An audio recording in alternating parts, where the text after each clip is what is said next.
phai.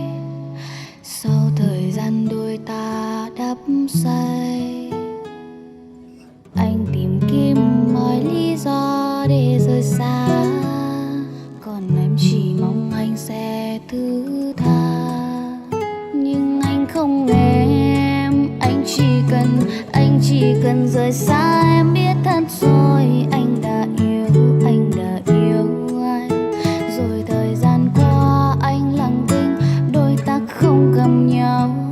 Anh cứ xa dần, vội vàng anh bên người mới. Có nỗi nhớ không thành lời, em yêu anh yêu thế thôi. Có nói gì anh cũng đã rời xa em mất rồi.